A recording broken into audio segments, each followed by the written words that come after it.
dear friends, I would start the last panel. We have 4 last papers, 4 last presenters. It seems to me that we will play power play.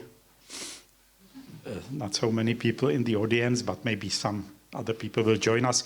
So definitely we will start right now. The first speaker is Burkhard OLSCHOWSKY, who works in the Federal Institute for Culture and History of the Germans in Eastern Europe, which is in fact a very historical topic. The institute is based in Oldenburg. Burkhard OLSCHOWSKY is a historian, and he especially focused on German-Polish history, German-Polish relations, published a book about the relations between former GDR and People's Poland. And among other things, if I'm not wrong, 2011 to 2013, he was a secretary in Warsaw in European Network, Remembrance and Solidarity. That's, I think, since those time we have known each other. So please, Burkhard, your paper is about German Ostpolitik Reconsidered. Please, go on.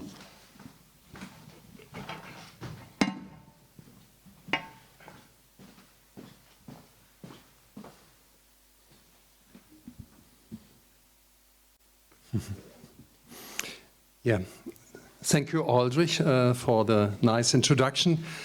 Yes, I will speak about the German Ostpolitik, Reconsidered, ? The invasion of Ukraine on 24th February this year led to a deep shaking and questioning of certainties in the European states, but also in the world. What are the consequences of this historical turning point for the Federal Republic of Germany and the Eastern policy, the Ostpolitik?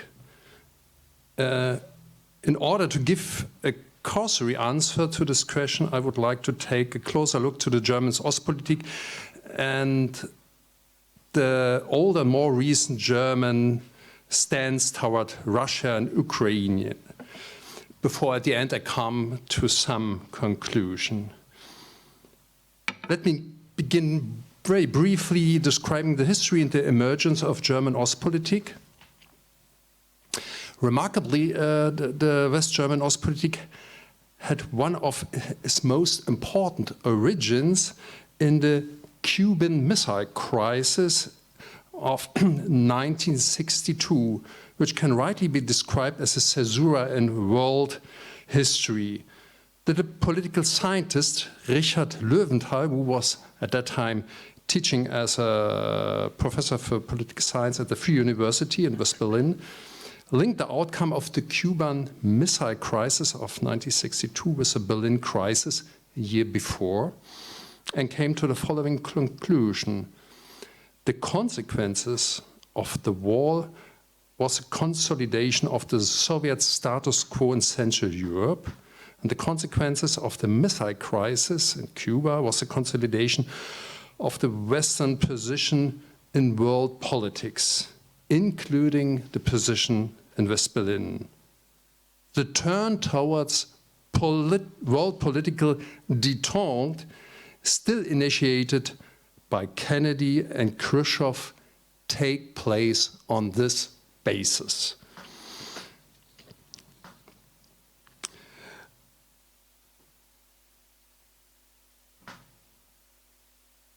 On the German side, the new Ostpolitik was independently linked with the first social democratic chancellor of the Federal Republic, Willy Brandt.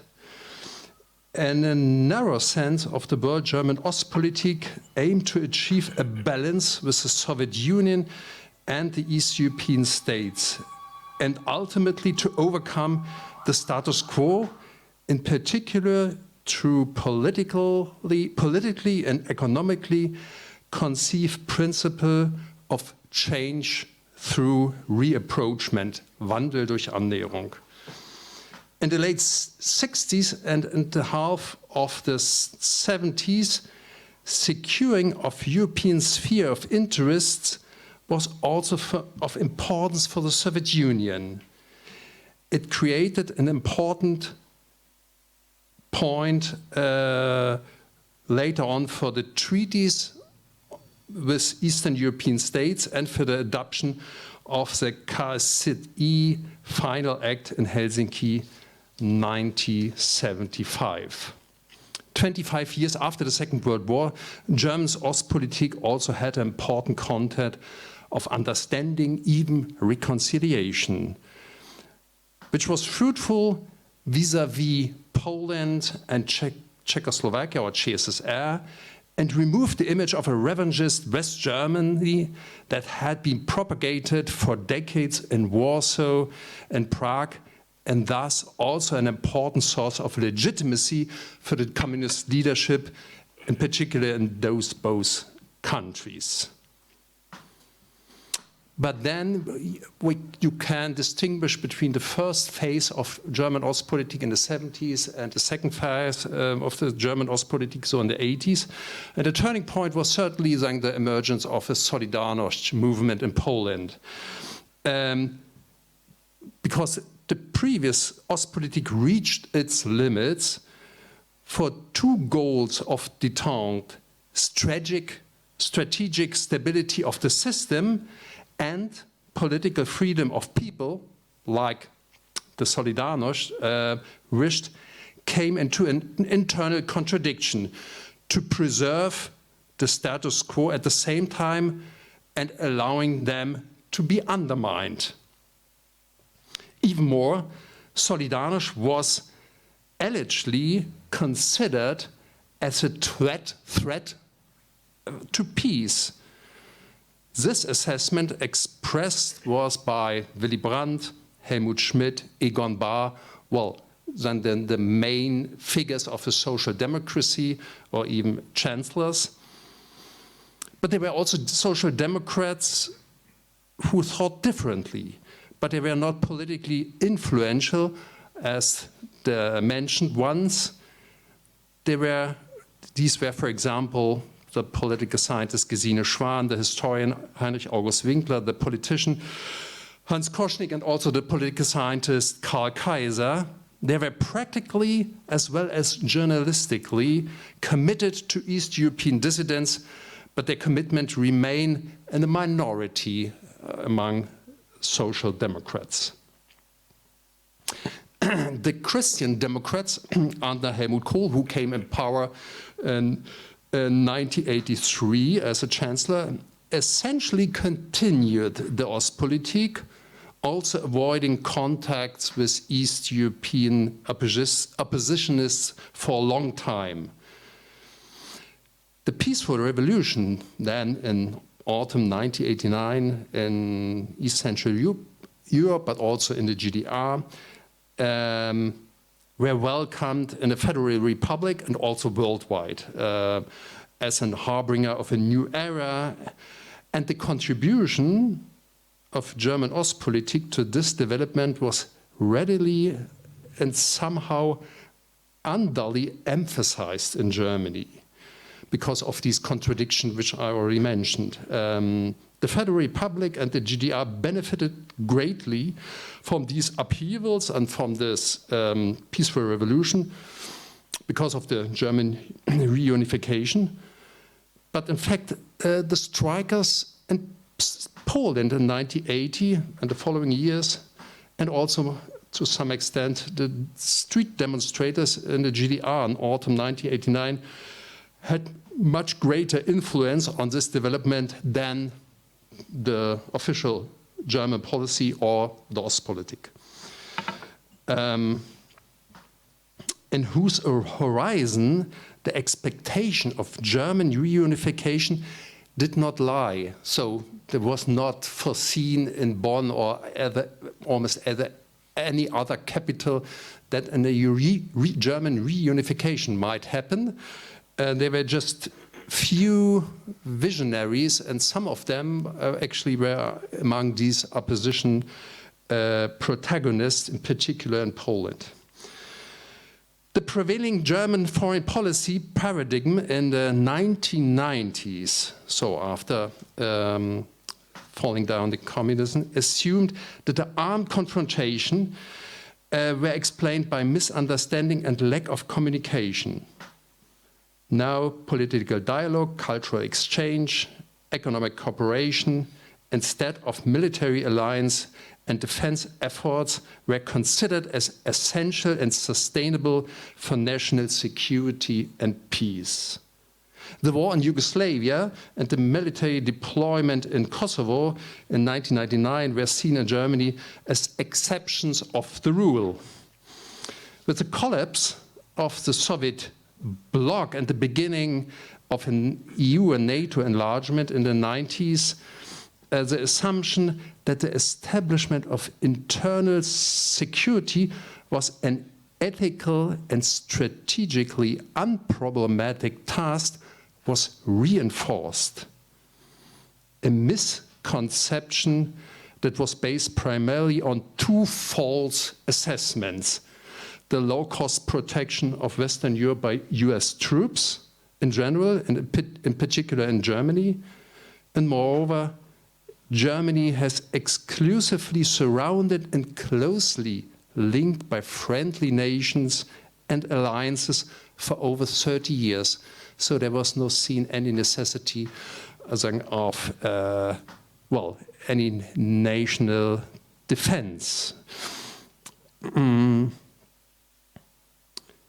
favorable geographical position of the reunited Germany and the reliability of their allies strengthened the foreign policy outlined in the continuation of Ostpolitik, also in the era of Helmut Kohl.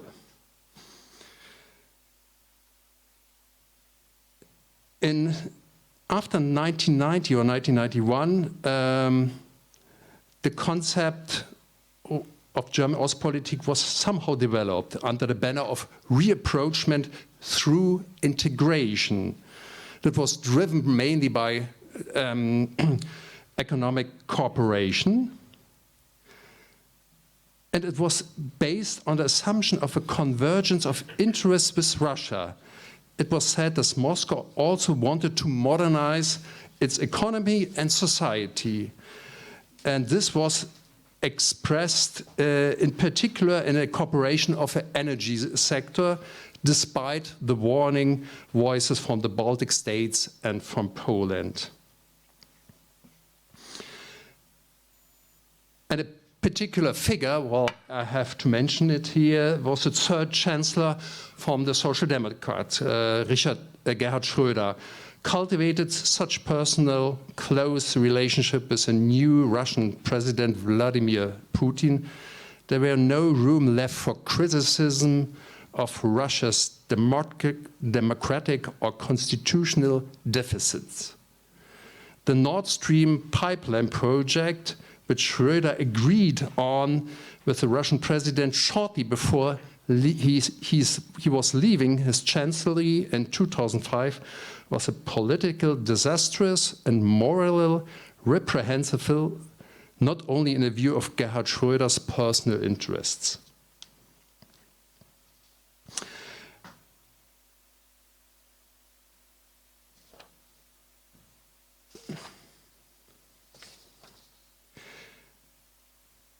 German policy changed only partial and marginal in 2014 with the annexation of Crimea and the war in eastern Ukraine, assuming that Russia continued to follow a comparable logic of foreign policy, but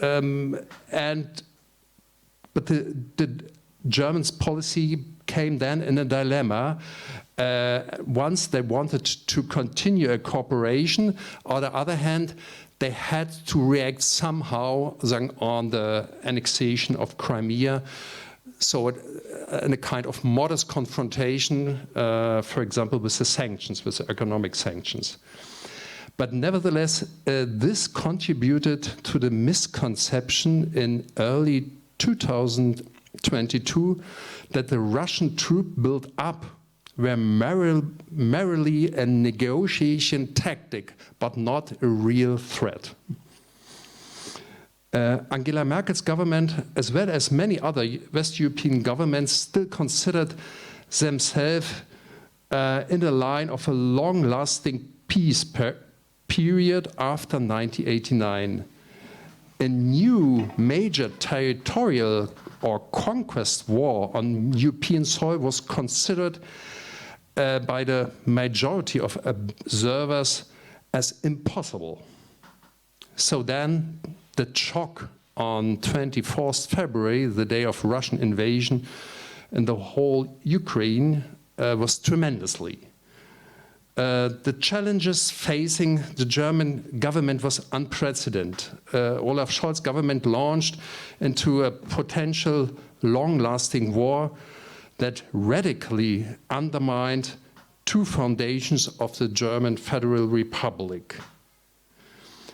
We are witnessing the definite end of post-war period and the transition of an area of war that was still unforeseeable. Or put it in another way, on 24th February, we really woke up in another world, quote the Foreign Minister Annalena Baerbock. In terms of domestic policy, it's a matter of establishing the Republic's ability to defend themselves in terms of foreign policy. Is a balancing act. On the one hand, it is obliged to support Ukraine with weapons in recognition the right of self-defense. On the other hand, it must do everything to prevent itself as a NATO state from getting into a war against Russia, if only because it is obliged by oath to prevent harm from German people.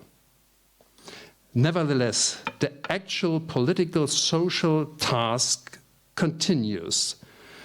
In view on Putin's expansionism, what is needed a fundamental debate about the social readiness to defend democracy in recent years, but also the challenges for democracy has grown massively in Germany.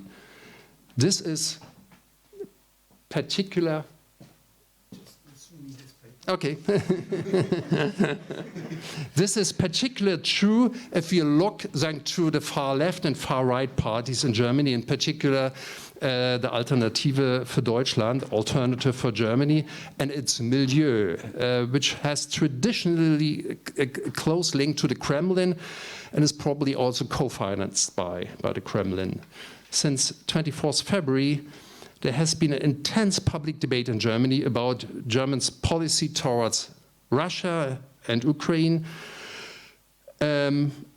because Ukrainian, in fact, was just discovered by many Germans, discovered politically, culturally, and geographically. The debate goes across all parties, the churches, many institutions, dealing with Eastern Europe or not dealing with Eastern Europe. And last but not least, the citizens themselves. In the process, come even to take some legal actions on the court. For example, the very Russophile journalist, she was a correspondent in Moscow in the late 80s and beginning of 90s, Gabriele Krone-Schmalz, and the East European historian pronounced Kremlin critic Franziska Davis. So it really came to a court issue, and it's still there because of their quarrel about statements about Russia. On 19th October 2022, the SPD party leader Lars Klingbeil outlined an official announcement of the previous German Ostpolitik, and combined with the admission that the German policy, in particular the German Social Democrats, had made serious mistake in their Ostpolitik. I don't want to go into the detail because of the lack of time. representatives of the Christian Democrats, so the CDU and the Bavarian branch, the CSU, you can't find such an admission of faults, although the CDU led the government for more than 16 years, with Angela Merkel. The same applies to the German industry, which relied heavily on cheap Russian gas and closed its eyes to the political consequences over years or even decades. Even within the left party, and very partly in the AfD, there are also a controversial discussion about Russia. But now I want to come to an end. The governing parties and the CDU are concerned right now with supporting the Ukraine in its daily struggle against Russian brutal war and try to strengthen Ukraine's position. For today's Russia do not defend any status quo as they did it in the 1970s, but they do radically are now a revisionist power who wants to restore the sphere of influence of the former Soviet Union. This results in a confrontation course towards the West, in which the Western countries cannot react with compliance, but only with determination. In this time, to spell out a fundamental new German policy towards Russia and Ukrainian, it's time, well, for a true new German Ostpolitik, but this is still ahead. Thank you very much for your attention.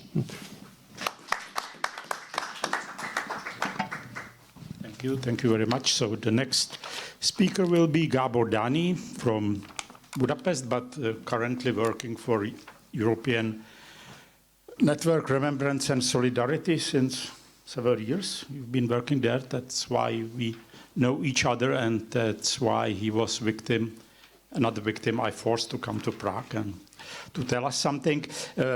Gábor studied not history, if I'm not wrong, but comparative literature, and his main topic of his research is cultural resistance during the communist regime, but not only in Hungary, perhaps also in Poland and so on. Today he will speak about the relation between Soviet invasion of Hungary '56 and Russia's war in Ukraine.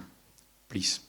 Yeah, thank you very much for this very kind introduction. To be honest, I don't feel to be a victim of yours, more like a hero, to come here and speak about a subject which is not entirely matches with my area of study. So in my presentation I would like to speak about memory patterns of my home country, which has been I believe mentioned only in the previous session in the presentation of Reconsidered, but from an entirely other perspective. So 66 years ago, on the 4th of November 1956, the Soviet army crushed the Hungarian Revolution that had overthrown the Stalinist dictatorship and restored the pro-Soviet communist regime in Hungary. 9 months ago, on 24th of February this year, the Russian army invaded Ukraine with the intention of replacing the legitimately elected Ukrainian government with a pro-Russian puppet government and keeping Ukraine entirely under Russian influence.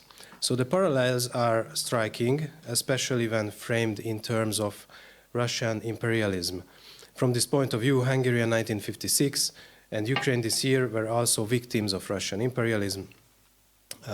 But parallels can also be drawn between the armed resistance of both countries to the colonialist power and also the reliance of both countries on West for help. In addition, as a historian, I would point out that there are at least as many differences as there are similarities between 1956 and 2022. But the parallels have a strong symbolic potential, one that has been so far purposefully omitted. So bearing these historical parallels in mind, it seems that the direction of current Hungarian politics is far from being in line with the history and memory of the 1956 Hungarian Revolution. Or, to put it in other words, it seems that the direction of current Hungarian politics is underpinned by attempts to shape the memory of 1956 Hungarian Revolution and instrumentalize its anti-colonial revolutionary symbolic potential. So in my presentation, I will examine the memory of 1956 revolution from a long-term perspective, showing it different facets, explaining what has prevented it from becoming a symbol potent to build a solidarity with Ukraine. It's worth saying that commemorating 1956 played an important role in kicking off the history of Fidesz party and also the political career of the Hungarian Prime Minister Viktor Orbán. The reburial of Imre Nagy, the communist prime minister, executed in 1958, and his fellow martyrs in Budapest Hero Square in June 1989 was a symbolic event of the regime change. The event, which marked the fall of the communist dictatorship, was attended by hundreds of thousands of people. Viktor Orbán, a member of the Alliance of Young Democrats, so the Fidesz party, said in a speech that was undoubtedly courageous the following words, I quote, "If we do not lose sight of the ideas of 1956, we can elect a government that will immediately begin negotiations for the immediate withdrawal of Russian troops." This claim is quite far from what Viktor Orbán stands for 33 years later. This year, on the anniversary of the 1956 revolution, the Hungarian Prime Minister made an euphemistic post on Twitter in which he did not name who defeated the Hungarian Revolution in 1956. This incident was immediately reacted to in a meme by Ukrainian media and with other critical comments. And it is also significant that the Fidesz party did not organize a central commemoration this year. And between these two endpoints, 1989 and 2022, Orbán made several speeches on the anniversaries of the 1956 revolution. And in these speeches, the memory of 1956 has always been reinterpreted according to the political goals of the day. In 2007, from an opposition position, also criticizing the policies of the then socialist government, he said, I quote, "We can really see that in 1956 we made a revolution against the East." So he just posed Hungary against the East, not so much as a specific country, but as a cultural and social dominion. So let's say the other. For 2016, the meaning of the 1956 revolution has been slightly modified. In this speech, he emphasized the anti-imperial, anti-colonial dimension of the revolution, while linking imperialism not with Soviet policy, but with EU policies. By 2022, the meaning of revolution has changed again. I quote him, "If we look at it, in 1956 we did not fight because we thought we were going to defeat the Soviet Union. We undertook a revolution and the fight for freedom in order to force a ceasefire and a peace negotiation." He highlighted fight for freedom, presenting it as a way to force peace while downplaying the anti-Soviet character of the revolution. So this is the current narrative, according to which the Hungarian rebels of 1956 actually fought to force the peace negotiations. And this narrative introduces a new mnemonic trope, this time without any historical basis. This narrative is now being used to justify why Hungary is not supporting Ukraine with arms and why it is following a separate policy in the EU. It is not hard to argue that the last and a half decade has seen various and varied examples of instrumentalization of the memory of 1956. But the question is, what makes the memory of 1956 so susceptible to instrumentalization and even distortion. In my presentation, I will offer a few arguments. So the first argument is that 1956 was a complex and multidimensional historical event with many possible meanings. Just one example, among the key actors of 1956, we can identify the various phases of the resistance. We have, for example, university students, as you see, intellectuals, writers, who organized public discussions and also provided a critical discourse about what has been happening in Hungary during Stalinism. So we have this discursive resistance, let's say. We have also workers who try to organize their own representation by establishing workers' councils, a kind of precursor of the Polish solidarity movement. We have also street fighters who fought with weapons against the Soviet occupiers. So we have this kind of representatives of armed resistance. And it is also worth mentioning that the Hungarian Revolution began with demonstrations in solidarity with the Poles, and then the Poles also expressed their solidarity with the Hungarians, for example, by donating medicine and blood.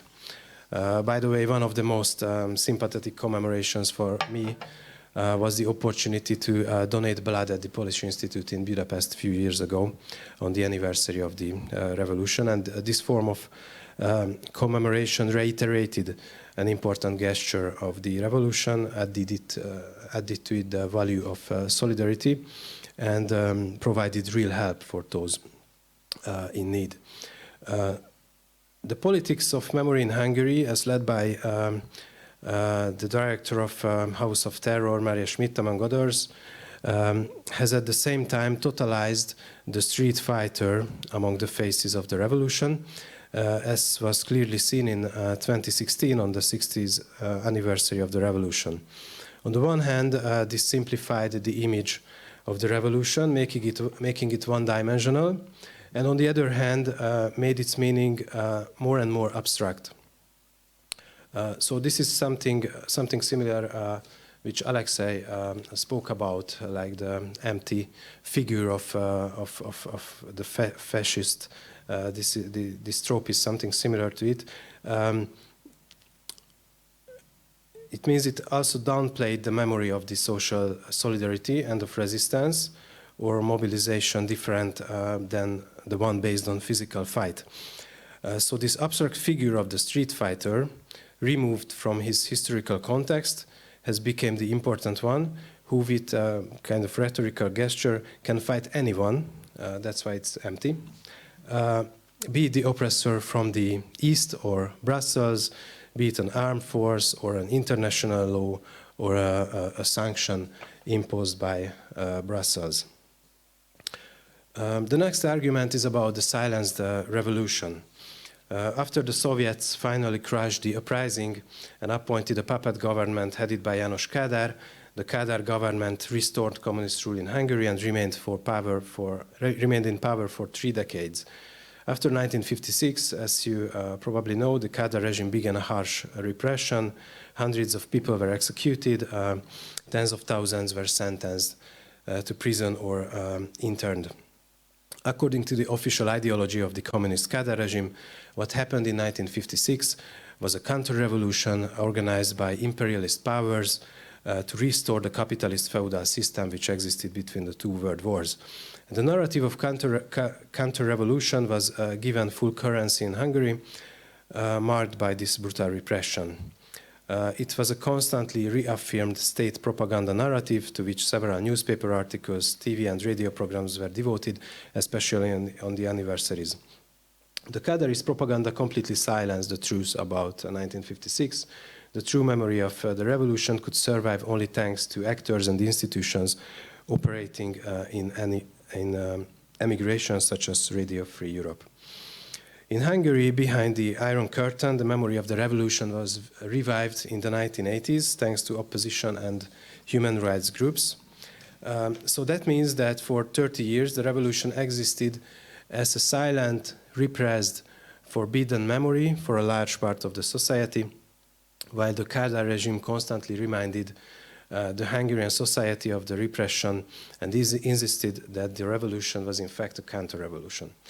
So this enforced silence was a major obstacle to the 1956 revolution, becoming an established yet multifaceted social memory constructed via open public discourse. That was my second argument. And the third one, as I have already mentioned, the memory of 1956 re-emerged in the 1980s with a culmination in 1989 during the period of regime change and democratic transformation with a powerful impact. The former participants of the revolution became active participants in the democratic changes. Just give you an example, the writer Árpád Gönc, imprisoned for 6 years after the revolution, became president of the Republic of Hungary. So it was this generation, many of whom became involved in the human rights fights and struggles in the 1980s and in the activities of the Hungarian democratic opposition, rehabilitating the memory of the revolution. In the 1980s, several samizdat publications were published relating to the 1956 revolution. Commemorations were held in private houses, or unofficial exhibitions were organized. More than 60 years after the revolution, however, this generation of the former eyewitnesses and participants has passed away. The authority has disappeared behind the memories. A void has been left, a void further facilitating the appropriation, reconfiguration, and simplification of mnemonic narratives around the Hungarian Revolution, their shape and symbolic meaning, including the one conducted as part of the official central commemorations. The disappearance of former witnesses marks another important fault line, the transition from communicative memory to cultural memory. This reinforces the role of the institutions, also education, that maintain cultural memory, but also films or pop culture. And in this situation, it's crucial that the previously institutionalized forms of 1956 have been pushed into the background. After 2010, there has been a systematic dismantling of the memory sites and institutions that maintained the cultural meaning of 1956. The 1956 Institute, whose members had been conducting oral history interviews with former revolutionaries since the 1980s, was merged into the National Széchenyi Library and stripped of its independent institutional framework. Or another example is that the statue of Imre Nagy was removed from its original site. So that was a statue which stood on a bridge near to the Hungarian parliament, and it also had a kind of symbolical meaning, since it expressed the personal fate of the former prime minister, as he became from a communist politician to a national martyr, but also it symbolized the transition from a people's republic to a republic and a democratic country in 1989. And this iconic statue in the surroundings of the parliament was placed to another square a few years ago. At the same time, the historical narratives are also changing, as it was said at the beginning of my presentation. Imre Nagy is no longer a central figure of the events. The role of the former democratic opposition, which had done so much to revive the memory of 1956 and which had taken existential risks in the 1980s, is marginalized. And at the same time, Orbán's activities and his speech in 1989, which was at the beginning of my presentation, are of great importance now. It is worth mentioning that in 2016, on the 60th anniversary of the revolution, an exhibition on the history of the revolution was organized in the Hungarian National Museum, a narrative of which ended with Orbán's 1989 speech. 3 years later, on the 30th anniversary of the change of regime, this speech was again in the spotlight. So this way, this founding myth of the Fidesz party goes back to 1956 through 1989. And this narrative portrays the Fidesz as a fundamental political force in 1989, which in 1989, to be honest, was only a tiny party in the time of regime change, although it now has a constitutional majority in the Hungarian parliament. And also these arguments can be completed with another one, that the weak and fragmented opposition in Hungary has for years failed to make any powerful or meaningful proposals on what to do with the memory of 1956 or what it should be remembered for. So my conclusion overall, that it can be said that the memory of 1956 is not fixed as a transgenerational social memory. There is no social and cultural framework that would clearly show the meaning and the historical significance of the revolution, and thus prevent the relativizing and distorting practices of 1956. And the current politics of memory exploits this void cruelly, unifying and standardizing the memory of the 1956 revolution. And the authentic and multidimensional memory of 1956 needs to be rediscovered and to be the basis for social meanings such as transnational solidarity, which is once again much needed today given the war in Ukraine. So thank you very much for your attention. Thank you very much. So our next speaker and next 15 minutes belongs to Martin PEKÁR. Martin PEKÁR is a professor of history at the Pavol Jozef Šafárik University in Košice. He served, or maybe still serves, as a vice rector of the university. His main domain is history of Slovakia, history of minorities, history of Holocaust, but also history of urbanism. He belonged to the organizers and leaders of huge Europe Horizon 20 founded project about history of urbanism in Europe. Today he will speak about, just to have a precise title of your presentation, he will speak about misunderstanding versus disinformation, historical events, and the performance of public policy in Slovakia. But important thing to mention is that he is a co-author of the paper.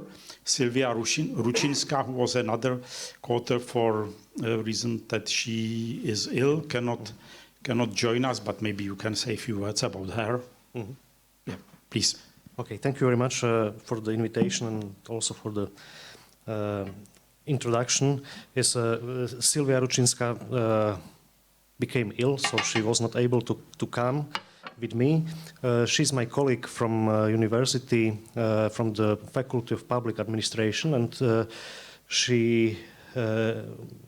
research is oriented on governance and practical issues connected with public policy. So she also has a quite huge project on fake news and disinformation. That was the reason why we put us together, because she serves also as vice rector at our university, so it's my colleague in this sense, and we put together our ideas, let's say. So I will present our presentation, and I prefer to read it because it's I am not able to repeat her parts free, so I will prefer to read. So, as the conference call says, interpretations of history as long demonstrated by contemporary Russian leaders in their effort to justify the war against Ukraine is strongly reminiscent of the argumentation used by Hitler, Ribbentrop or Molotov against Czechoslovakia and Poland in 1938 and 39. We perceive this, let's call it instrumentalization of history, as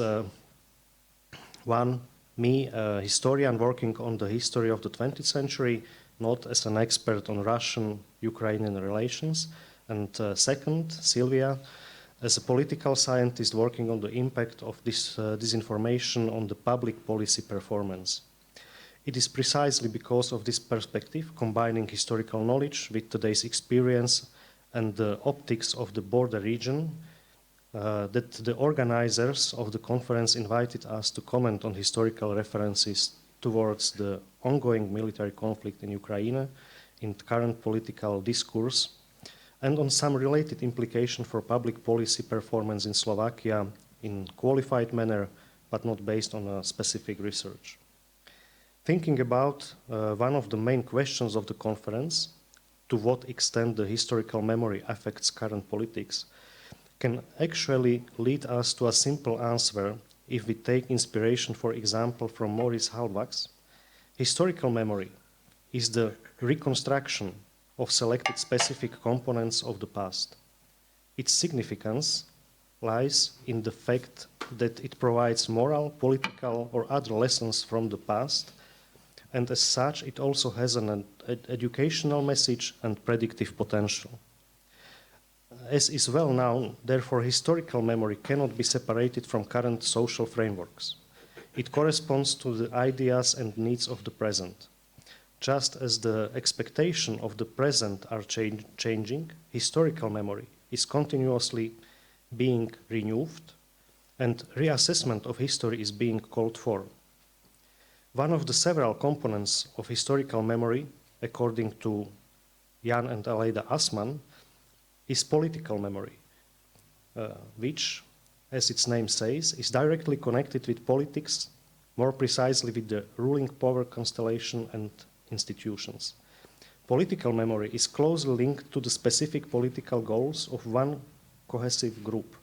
Its media are, among other things, mobilizing political narratives about the past.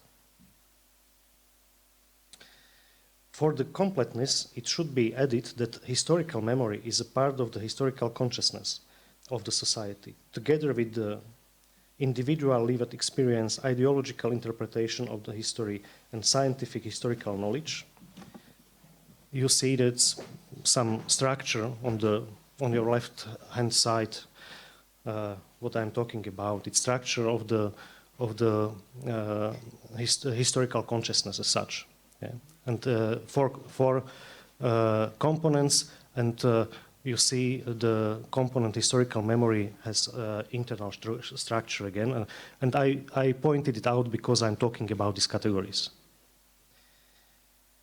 There is no doubt that the level of quality of the historical consciousness of a society depends on the quality of individual components and on the level of complementarity among these components. The purpose of this simplified theoretical consideration is to underline the fact that the interaction among history, memory, and politics is neither simple nor one-directional in any form, and that any public handling of history must be responsible, as it can bring extremely complex social impacts. The case where history is rewritten by a historian in such a way as to deny reality and relativize events and the role of persons is most often known as historical misrepresentation or distortion of history. In our presentation, however, we do not deal with historians but with politicians. The actualization and instrumentalization of history are common tools for politicians, no matter how good their knowledge of history is. Although the public statements of politicians often bear the features of historical misrepresentation, we have chosen to use the more neutral term misunderstanding in the context.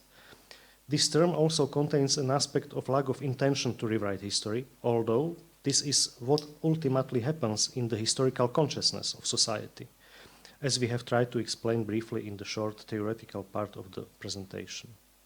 In recent years, the term disinformation has been increasingly used in connection with the circulation of incorrect and misleading information in the public domain.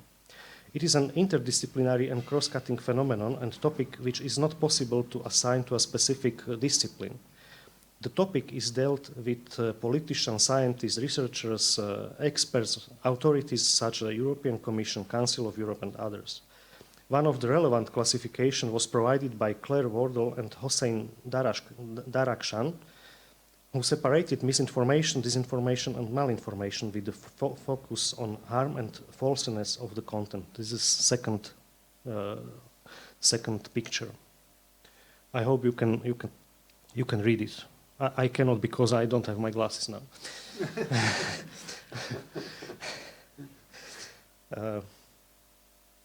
In addition, in surveys dealing with the spread of conspiracy theories and disinformation, the Slovak Republic was considered as one of the countries where the problem was identified as highly acute and complex already in the period before the outbreak of the COVID-19 pandemic. This was pointed out, for example, by the Globsec survey, the results of which were published in 2020. The COVID-19 pandemic and later the military conflict between Russia and Ukraine have not only exacerbated the problem, but have also added a new aspect such as comparison with historical events or phenomena, for example, Nazism, the Holocaust, and so on. In the next part of the presentation, we will pay attention to how selected Slovak politicians operated with the past when commenting on the conflict in the first weeks after its outbreak, both from the perspective of history and the impact on practical politics. We follow the statements of the President Zuzana Čaputová, Prime Minister Eduard Heger, members of the government Matovič, Naď, Korčok, Remišová, members of the European Parliament Uhrik, Ďuriš Nicholsonová, and leading opposition politicians Fico, Kotleba, Pellegrini. In the printed media and on Facebook or YouTube, their statements. We emphasize that this is not the result of a scientific research, but a qualified commentary on a limited sample of sources. Looking at the reactions of politicians in the first week of the conflict, references to history were very popular. This is evidenced not only by their frequency, but also by their repetition in several statements by a given politician. An example is Deputy Prime Minister Remišová, who as a Security Council member in several interviews has compared Putin's methods to Hitler's. Quotation, he uses exactly the same excuses for the occupation. Sometimes it is protection of minorities as Hitler did when he broke up Czechoslovakia. Other times it is a referendum under the barrel of guns as he did in Austria. End of the quotation. She pointed out that at the time of the Munich betrayal, other states thought that by sacrificing Czechoslovakia, they would secure peace. Remišová used a comparison to historical events that resonated among historians too. However, she put more emotion into it when she used the less frequent in Slovak environment expression Munich betrayal instead of Munich agreement. At the end of the May 2022, Deník N published the full transcript of President Čaputová's speech to the Ukrainian parliament. In it, she recalled historically quite correctly and with an acceptable explanation the events of 1938 and 68.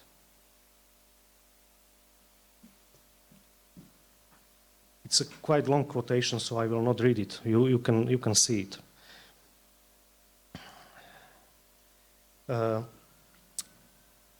In both cases, it means 38 and 68, she wanted to inform and to stress that Slovakia understands Ukraine's feelings and will search for a solution that does not repeat the mistakes of the past. The two politicians mentioned now, it means Remišová and Čaputová, and their statements can be example of a responsible handling of references to history, although even with these examples, it should not be forgotten that history is being used for political goals. Attitudes towards the war conflict and its different contextualization are not only a matter of values, but also a significant differentiating feature of the internal political struggle in Slovakia. On the other side of the political spectrum are the Smer, sociálna demokracia, social democracy, and so-called right-wing extremist parties Kotleba and Republika. Although all these three political parties have condemned Russia's aggression itself, they view it through a different set of values. It's obvious that their rhetoric responds to the polarization of Slovak society, and is predominantly an instrument of internal political struggle. Smer formulates its political positions mainly through the statements of party chairman Fico, who is the main speaker at most press conferences and party events. One of them was the celebration of the Slovak National Uprising, which Smer organized in 2022 in Zvolen. The uprising is one of the most important events in contemporary Slovak history, a pillar of contemporary Slovak statehood. And according to sociological research, it is also perceived as a significant in the historical consciousness of Slovak society. During this celebration, which was not chosen randomly, in the presence of the Russian ambassador and the representative of the Belarusian embassy, statements were made about the need to respect history identified in this case with respect for liberation from fascism. Similar mobilization and appeal based on historical misunderstood references implying the relativization of Russia's responsibility and the partial responsibility of the West and Ukraine for the outbreak of the military conflict were undertaken by Fico earlier in connection with the harms of the Slavin monument, which mentioned Juraj and showed you the pictures in his presentation. Kotleba responded to the outbreak of the military conflict with a statement via a video published on YouTube. His position was full of conspiracies about the guilt of the EU and NATO, while he named the war in Iraq, destruction of Libya, Syria, bombing of Yugoslavia, and the recognition of Kosovo as evidence without further explanation. In Kotleba's implied but unspoken interpretation, all the mentioned historical events were proof of NATO's aggressiveness, analogous to that of which Russia became a victim in February 2022. Essentially the same ideas, but in a much more sophisticated and dangerous form, were expressed by a member of European Parliament, Oldřich, together with his advisor Marian Duriš, in an interview streamed through Facebook. Oldřich tried to encourage viewers to think critically when listening to official news. He did not have an extremely negative attitude towards available information and accepted the truth of some clear facts, but questioned others. He tried to create the impression of knowledge of the topic from the environment of European Parliament and the objectivity of his own position based on his own critical considerations. By this mixing of authority, truth and fiction, by the seemingly competent and frequent use of term disinformation, he created an extremely confusing space for further manipulation supported by extensive account of alleged provocations faced by Russia prior to the invasion. By the way, they called 20% of the available information about the war as true. Only 20%. All three of these examples, it means Fico, Kotleba, Oldřich, show signs of rhetorical manipulation. They offer a dualistic vision of the world and create an image of the enemy. For example, they use generalization. Jsem chcel vrátiť to späť.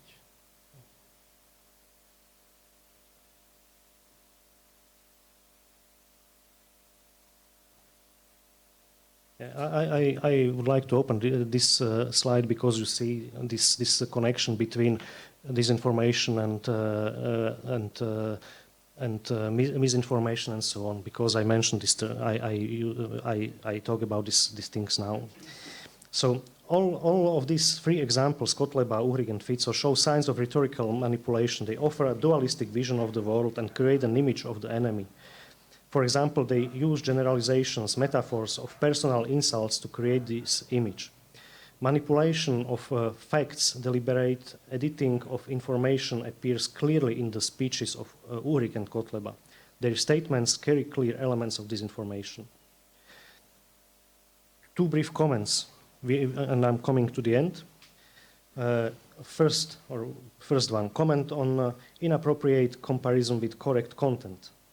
Similar to vaccination during the pandemic, comparisons of the current situation with the Holocaust often appeared in the case of the war in Ukraine. In his Facebook status, Foreign Minister Korčok politically misused the importance of 80th anniversary of the first transport of Jews from Slovakia. Instead of respecting the victims, he redirected attention to Ukraine in the status. In these cases, the misunderstanding of history had worse consequences from the point of view of historical consciousness than politics, which it still served as a tool of mobilization. Second comment, on the local perspective. The region of eastern Slovakia, where before the invasion a large Ukrainian community lived, was confronted with the consequences of the Russian invasion of Ukraine almost immediately. Local government officials dealt with the situation in an attempt to prevent a humanitarian catastrophe.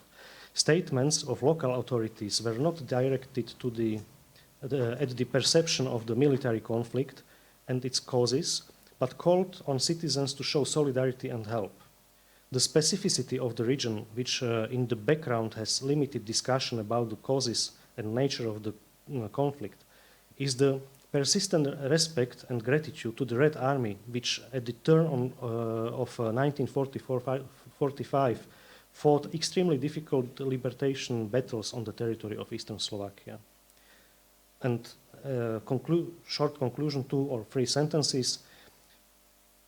The name of the conference is Memory of the Past and Politics of the Present.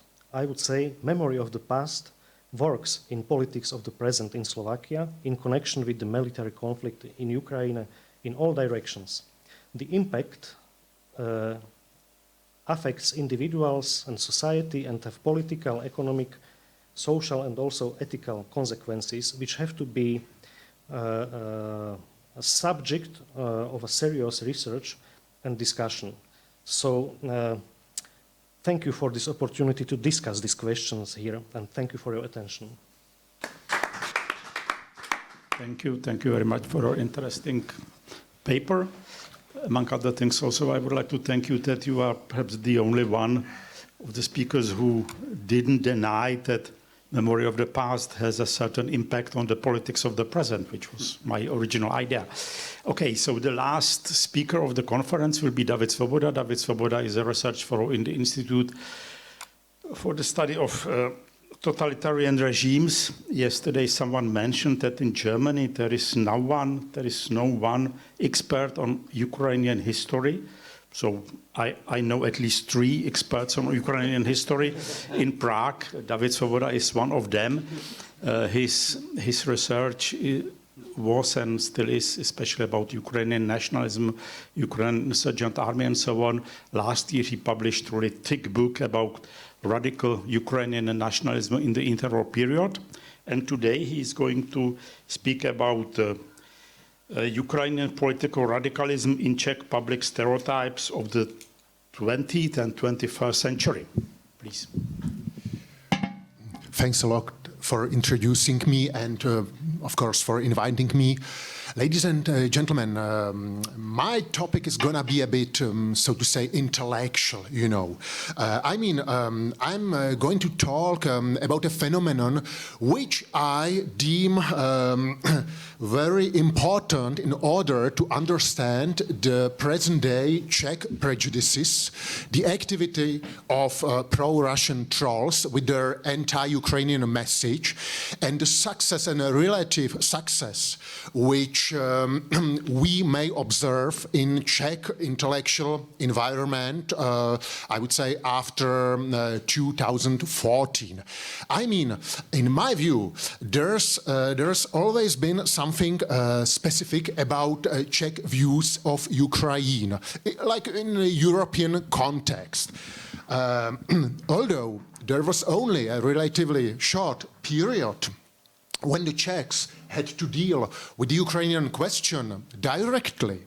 I mean the interwar period of Czechoslovakia and the existence of Transcarpathia or Subcarpathian Rus, you know, when Prague had to simply coordinate or think over this Ukrainian or Rusin problem there.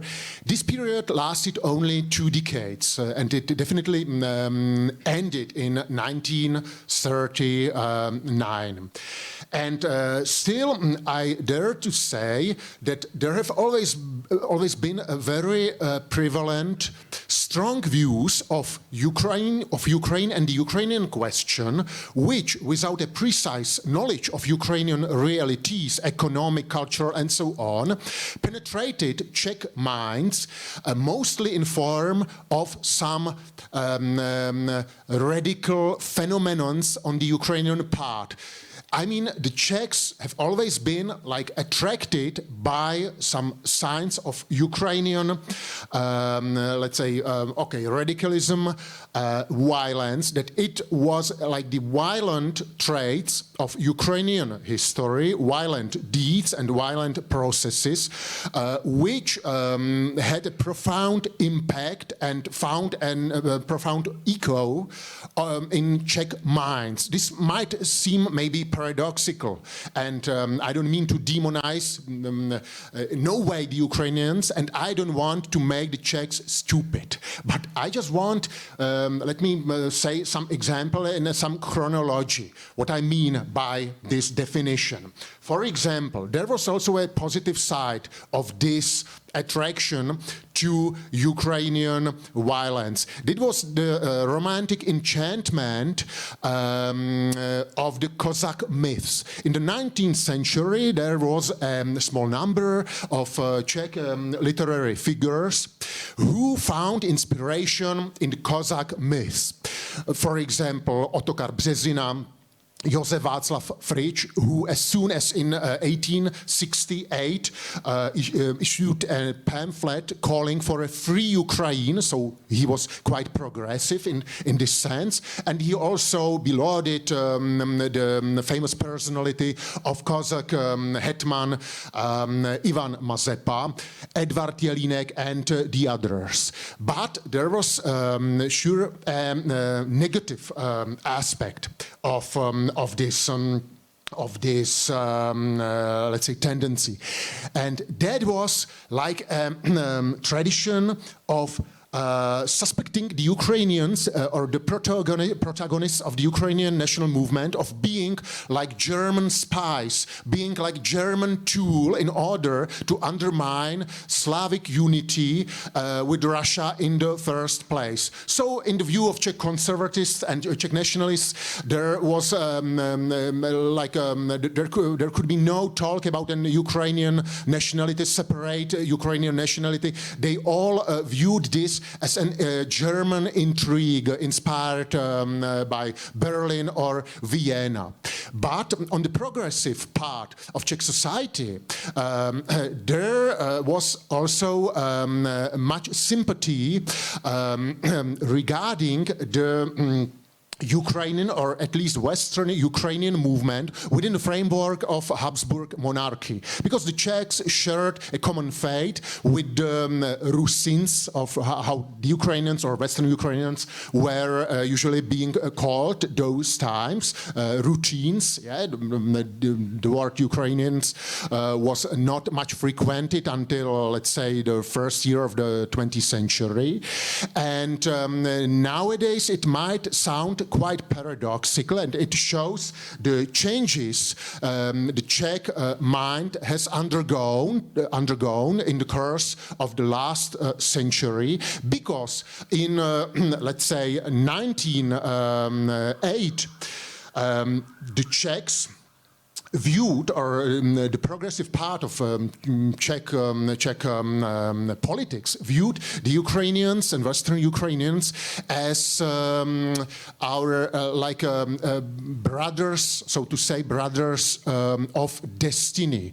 They viewed the Ukrainian movement as very akin to the Czechs in terms of the Ukrainians are like a plebeian folk, which is very similar to the Czechs in terms of democracy, because some thinkers deemed the Ukrainians more democratic because of their closeness to the Czechs than the Poles, who were the masters of Ukrainian provinces in former Austria-Hungary.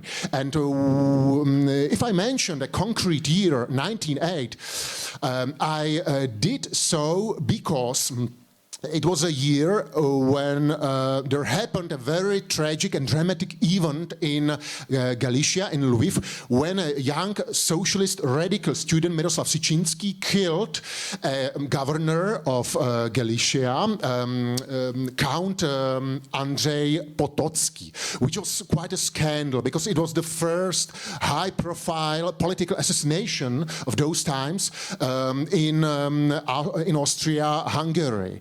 And this made the future Czechoslovak president Tomáš Garrigue Masaryk say a parliamentary or make a parliamentary speech, a lecture on this topic, where Masaryk showed his views of the Ukrainian question. He made some remarkable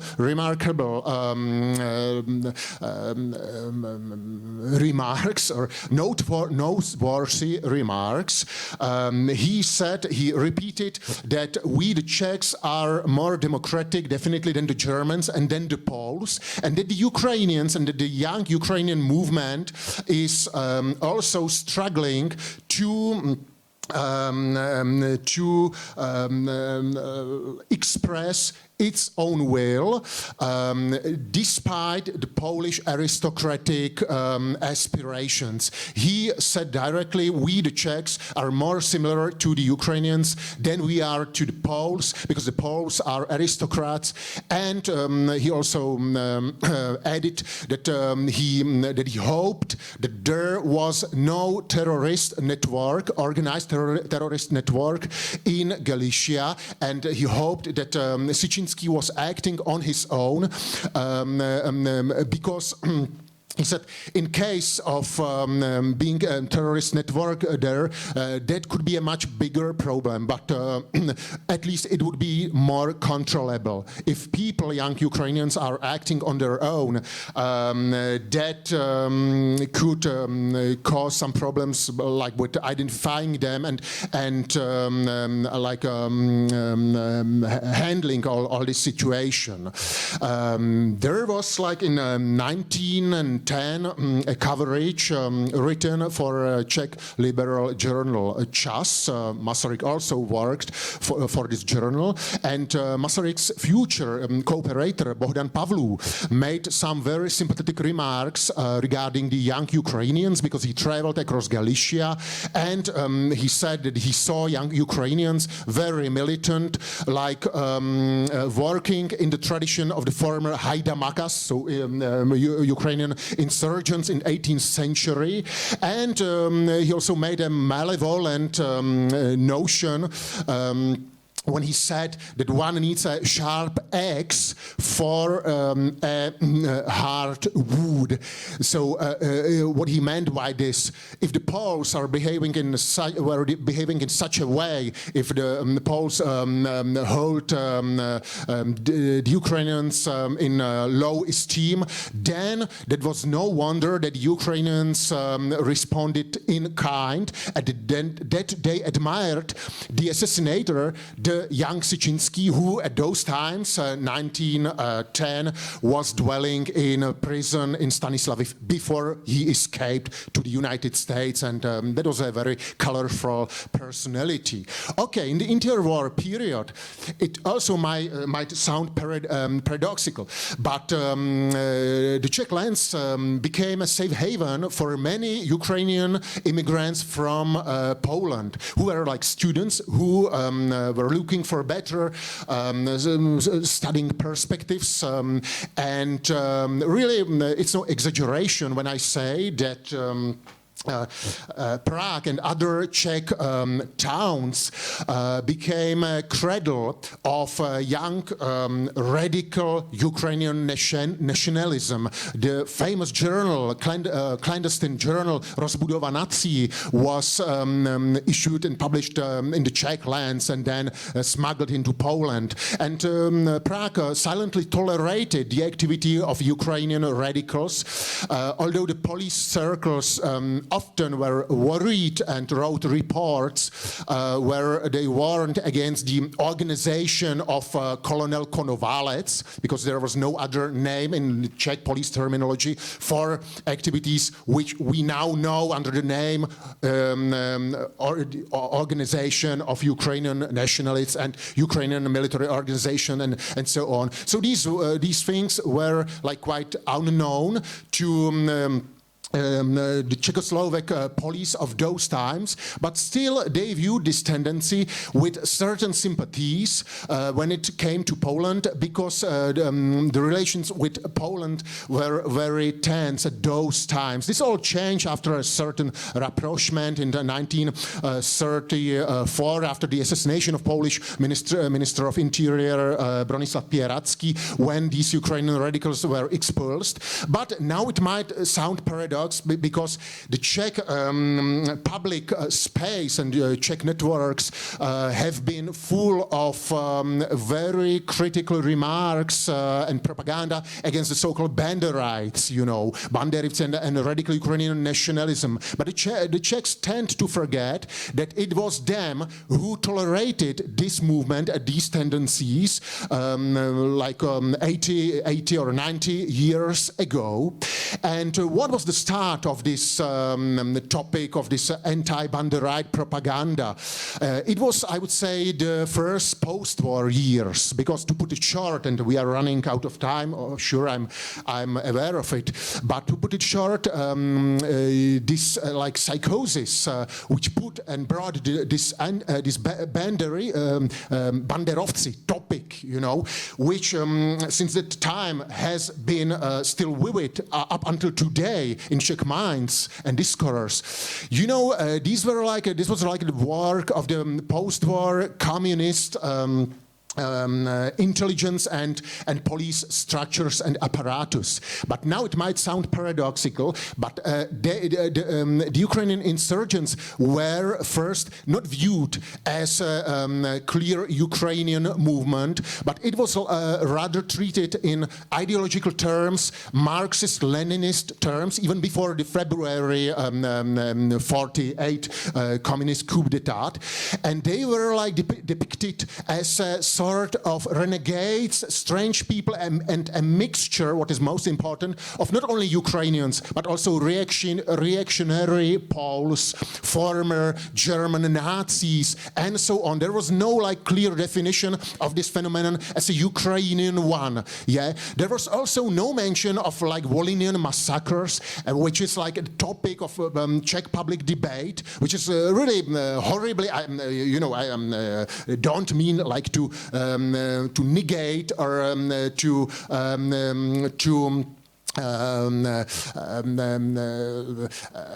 deny, you know, these things being true. But the firm and the exaggerated form shows a clear anti-Ukrainian tendency, which is utilized by pro-Russian social networks, pro-Russian so-called trolls, and so on. And it's really interesting that this anti-Banderite topic is still vivid and still like topical today,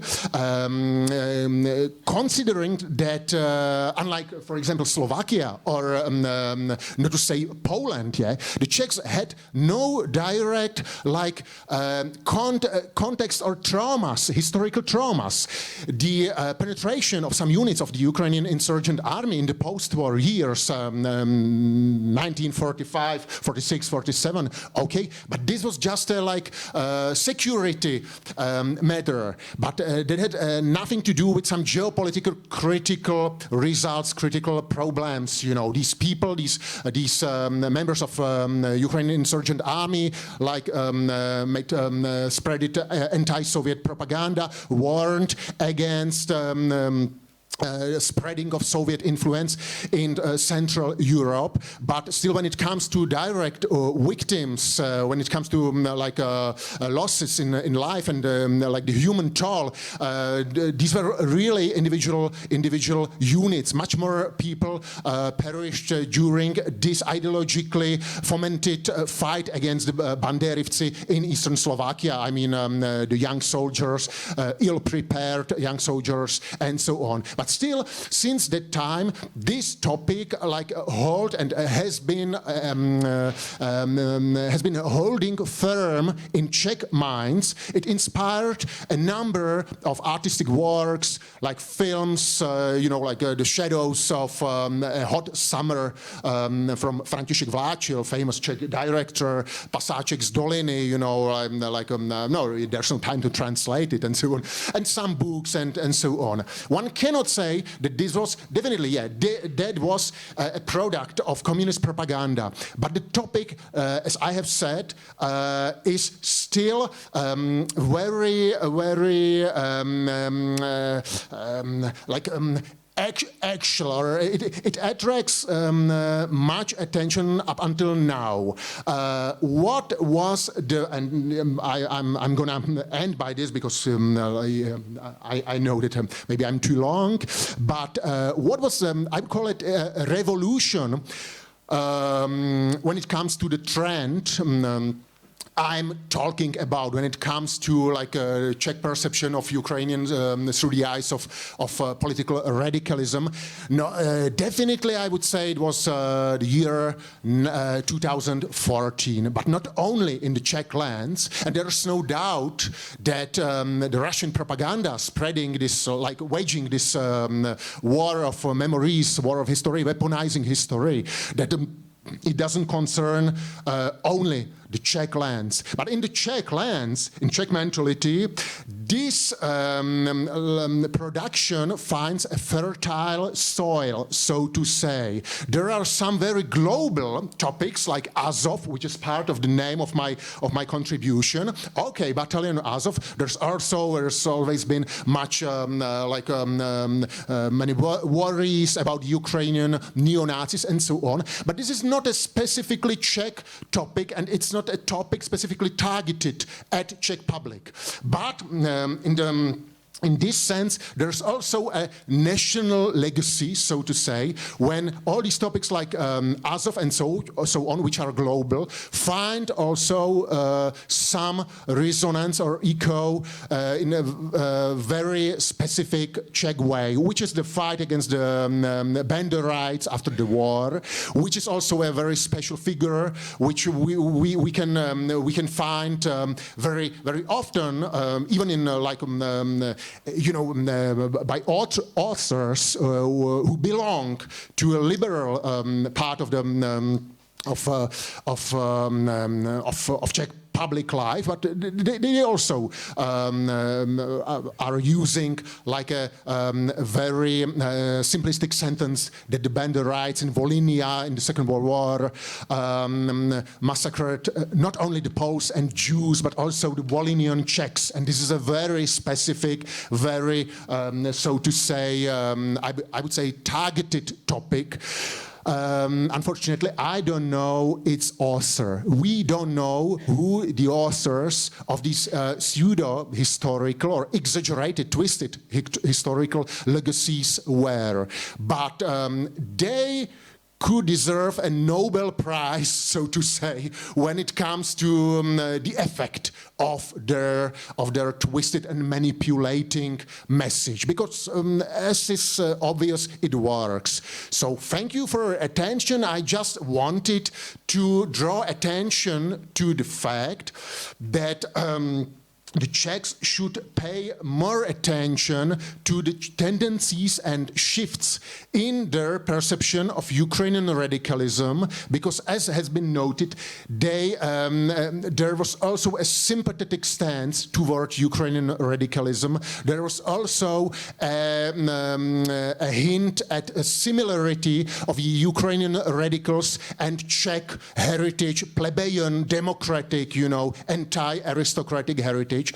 And okay, the interwar Czechoslovak Republic, also some support for Ukrainian radicals from Poland, and that all changed after the Second World War. So there was a sharp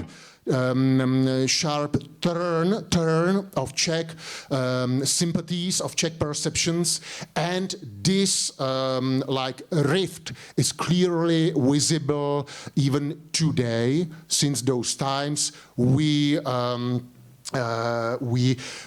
more liable to fall victims of Russia's spread pseudo-historical agenda.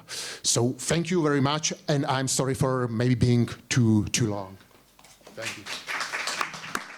Thank you. Thank you. It was not that long. You were able almost to do it within the time limit, and even you added 19th century, so that's okay. So sorry for being short. okay, so we still, I hope we still have some time for a short discussion, and I see the questions. Michal Borovic and Bradley Reynolds, so, and Valeria Korabliova. So 3 questions from the audience. Thank you very much for your talks. I have only one comment to this. I would like to say that in our discussions about the events that are in focus of our interest now here at this conference, wording is especially important. And what we deal with isn't war in Ukraine or Ukrainian war. It isn't even not the conflict among Ukraine and Russia. It is Russian war against Ukraine or Russian invasion in Ukraine. Otherwise, it would be misinformation or malinformation even. Thank you. Yeah, hi. So this is a question for Burkhard and then maybe Frank as well. So thank you everyone for the presentations. This might be a simple question, but when we talk about German memory and kind of this difference between national and transnational memory in our history cultures, kind of, I'm thinking about the end of the Cold War and then the reunification of Germany, and kind of a big debate then was, I think the British and some other people were hesitant about the reunification of Germany, about what that might imply for European security politics. And it seems now we've kind of come to a shift in that, why isn't Germany doing more? And so I don't know if this hesitation on the German side is at all associated with this, and then kind of how transnational memory just kind of forgets this or has completely gotten over it. So yeah, thanks. My turn, yeah. Yeah, I want to thank all the presenters. I think that one of the sort of major lines that connects all the presentation is about this like very sophisticated interplay between several players, being like some Eastern Central European state on one hand, and then Russia and the West, and this sort of like tripartite structure of this entire historical drama. And I would probably address this question to Gábor. I really liked your presentation, how specific historical memories could turn into empty signifiers. But I wonder, it made me think about this famous essay by Milan Kundera, the Kidnapped West and the Tragedy of Central Europe, where he says, he explicitly builds it around the 1956 in Hungary, saying that the real tragedy of Central Europe is not that it's being suppressed by the Soviets, but it's basically that it's being ignored by the West, and even more so that it is longing for Europe which is non-existent, sort of, that they're fighting for ideals that are never present, that in fact Europe has sold its soul and all these motifs. So I wonder if it's just a Czech interpretation, or it was also present in Hungary itself, this sort of, this betrayal of the West which is not true to its own ideals. Thank you. So, any other questions from the audience? If not, I would ask our speakers to answer them, but maybe I can't help myself not to ask a question to Burkhard about German memory, because it was, in fact, at the beginning when I started to think about such a conference. So the mass media were full of statements about German memory in spring of this year. Germans feel guilty for what German soldiers did in Soviet Union during Second World War. It means in Russia. And that's why the German government doesn't feel to be too much involved in the war. My suspicion was, isn't there another layer of German memory, and so the memory of military disaster during Second World War, what happened on the Eastern Front, and that the Russian army is invincible. It was, in fact, in a way, it came to my mind again last week. Not only Czech media reported about comments made by Boris Johnson in his interview about the position of different European governments when the war started or before the war started. And he said about German government that, in fact, German government expected the war will be over within a few days. And maybe even hoped that the war will be over in a few days. And so clearly there is, again, behind this memory, in my opinion, about the invincible Russian army and about the terrible force of Russian army, which fortunately enough proved to be not to be true. But don't you think that this is definitely not the decisive factor in German politics towards Russian aggression against Ukraine, but the German memory of irresistible Russian military force didn't play any role? Yes, so please, maybe let's start with you. Yes, well, maybe I tried first to answer then the question of Bradley, and then I tried to answer yours, Oldřich. Well, the British influence or after peaceful revolution or the German reunification, that's right. There were two nations or two leaders who were very critical in Europe towards the German reunification. Was Margaret Thatcher, but also François Mitterrand. The later ones was somehow satisfied with Kohl's promise towards European, let's say, role and the imposition of the euro, and that Kohl promised that he would be a European-like policy, and then Mitterrand to some extent agreed to the German reunification. Differently indeed was it with Margaret Thatcher, I guess for two reasons. One, Great Britain is still very, I would say, obsessed by the victory of the Second World War, and the main enemy was then the German Reich. And to some extent, this is still an important factor in the British memory, I would say, and you even can find it. Decades ago, I was struck by the fact that some submarine commanders who died in the age of 80s or 90s, German submarine commanders, there were some memory notes in English newspapers, still in the 90s, and that said what it has to do with what's wrong with British collective memory. And another point might be that Margaret Thatcher was really obsessed by their own position in Europe, because her John Major was much more softly against the German reunification and Germany's role in Europe. And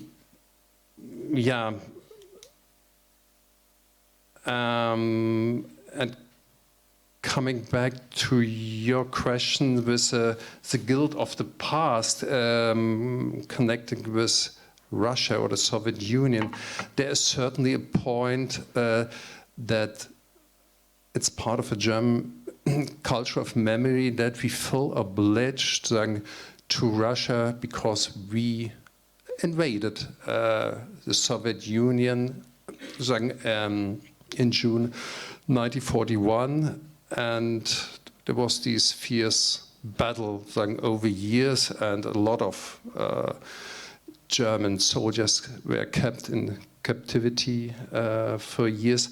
And it's certainly influenced until today the German memory culture, neglecting the fact that most of the soldiers of the Red Army came from the Ukraine and Belarus. So that's the blind eye which we now try to correct. And for example, we have a museum which was called until recently the German-Russian Museum. That was a museum where the capitulation was signed, and now the museum was renamed, just to give you an example that we are still in a changing memory culture.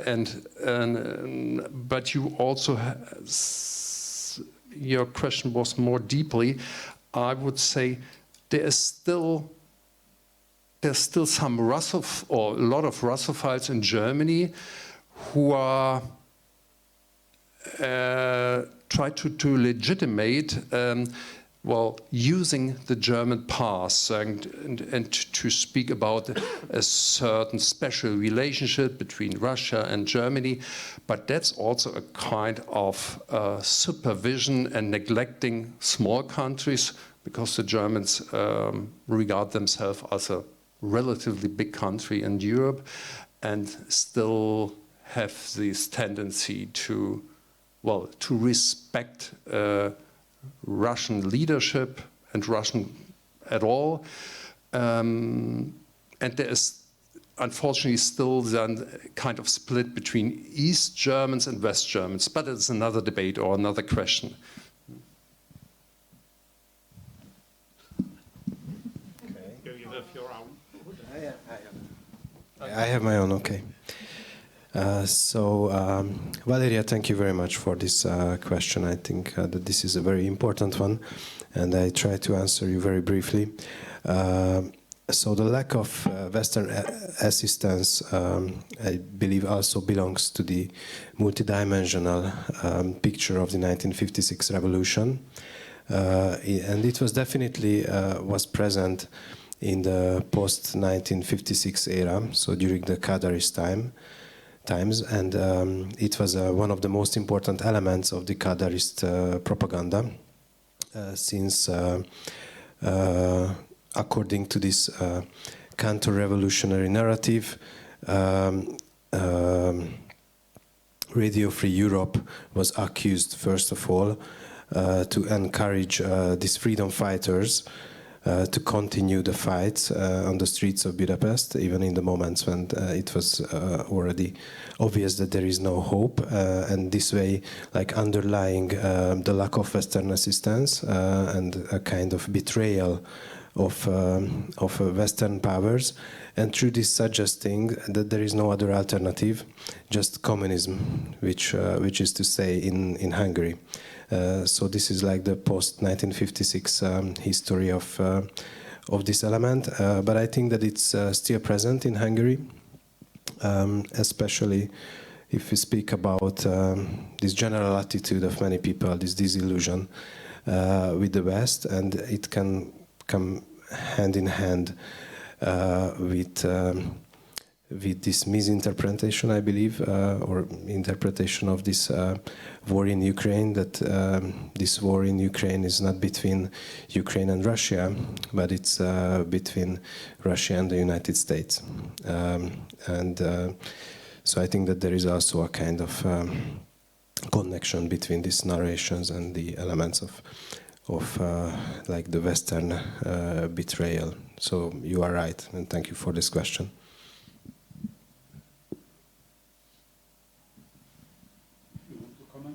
Well, I just want to thank you for this comment.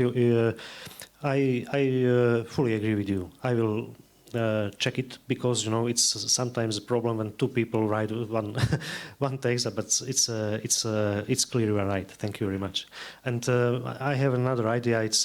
It could be maybe again a new point to check how my subject of research, our politician, talk about the name of the war. Thank you. David Svoboda, would you like to add anything? I know if there's some question, you know, I'm fully at your disposal. Yeah, but now I'm quite satisfied. Okay, so if there are no other questions from the audience, what remains is to close the conference, or to conclude the conference, which I'm going to do from over there.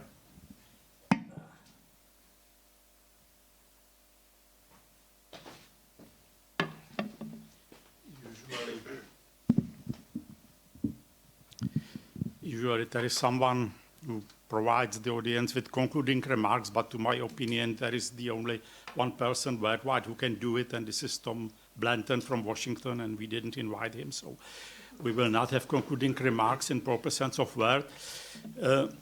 I made a lot of notes, but fortunately for you, I'm completely lost in those notes, so I will not try to reconstruct the meaning of conference and so on. There was a lot of questions at the beginning. Some of them were answered.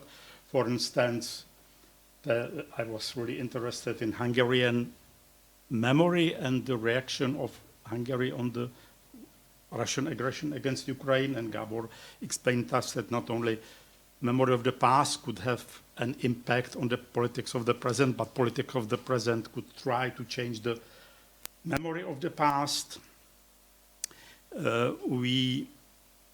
Yesterday, Jan Rudel explained us another puzzle, how it was possible, the Ukrainian-Polish reconciliation in a war with such a very different memories of the past and with very painful memory of the past on both sides.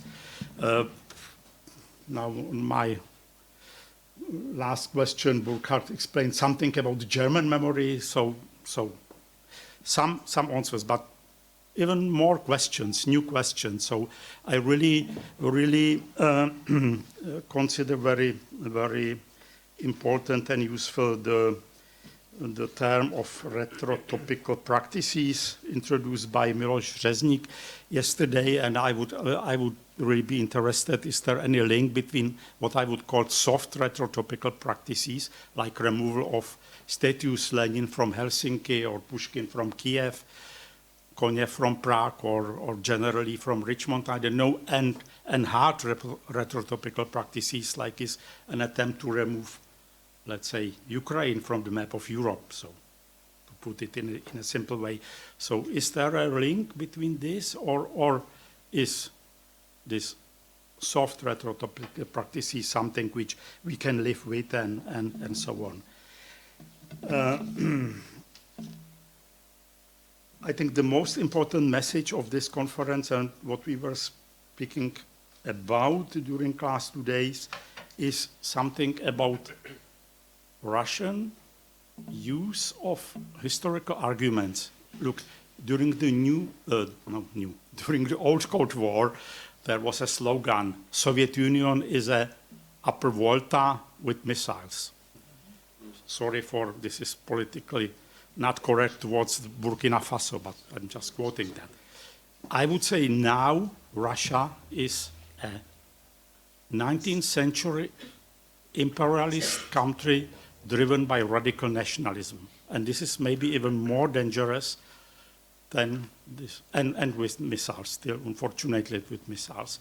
And so, and Alexei Kamensky and also Valeria Korablova explained us how this historical narrative or meta-historical narrative is there and based on one for everlasting event, Great Patriotic War and its use.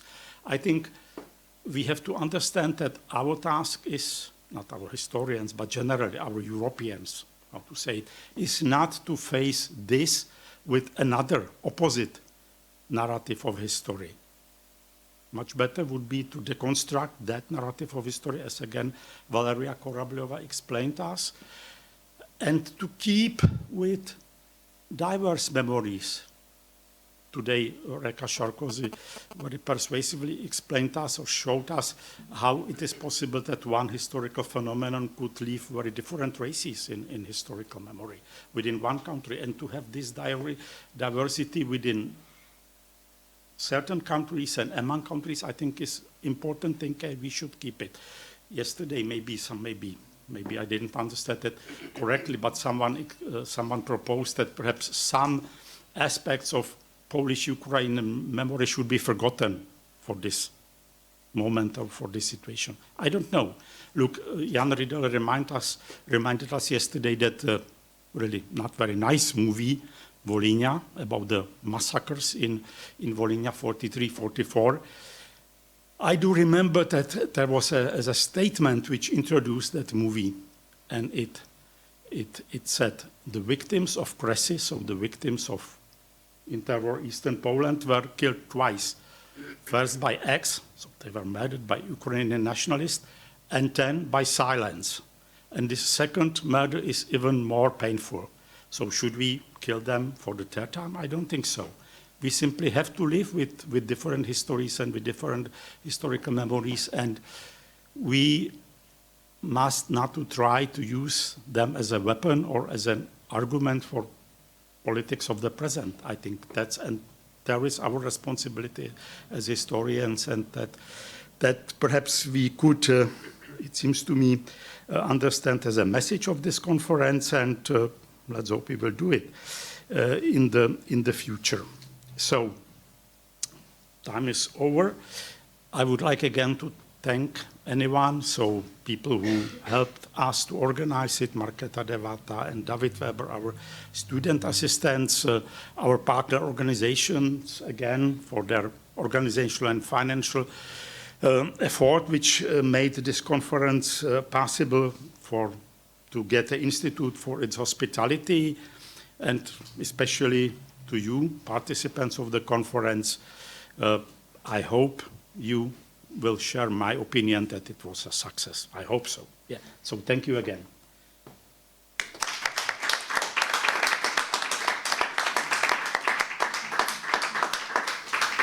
And so this is the real end.